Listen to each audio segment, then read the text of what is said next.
اوكي. عايش كافي فرحي.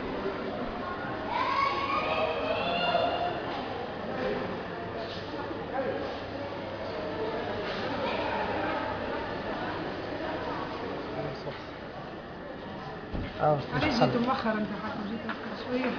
حسيت معناتها زاد فيكم بكافيين فيكم وليد كيما هكا معناتها العمر طلعت.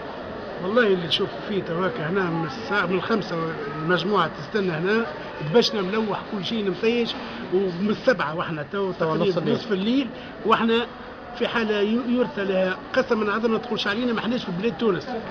هذايا معناها لي زوبستاكل اللي قاعدة تصير. بون احنا سمعنا كونها تونسير هي اللي متسبب فيه، ولكن اذا هذا التنافس بين الشركات يرجع الى على المواطن هكا، يا خويا بصراحة مش عارف انا. احنا الثورة صارت باش تنظم البلاد، مش باش نراو روحنا هكا مشلكين في المطارات ملوحين احنا ودبشنا من 5 ومن 6 ومن 7 تاع تفرج دبش هنا وتفرج صغيراتنا لي زونديكابي برا باش يشوف قديم سيكنات وصغيرات ملوحين واحنا مفيشين هكا. يعني لا حول ولا قوة الا بالله. هكا باش نقول بالنسبة لتونس شيء فريمون معناش يحزن.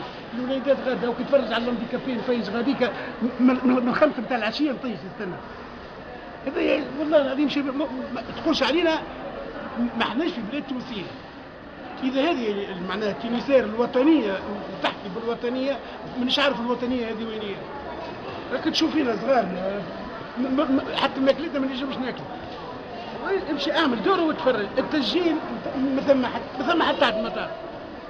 معناها عملية اللي قاعدة تصير هنا، معناها شر الإنسان بالإحباط في بلاده. احنا عشنا في فرنسا وفي البرة وما صرناش هكايا، ما ذليناش كيما المذلة اللي قاعدين نذلوا فيها كمواطنين. واذا هي تونسية عندها حسابات اخرى مش عارف انا بالطريقة هذه، حتى هي ما هيش طريقة حضارية باش تصير كيما هكايا. عمرها ما صارت وعمرها ما تفرجنا عليها في اي بلاد من بلاد العالم.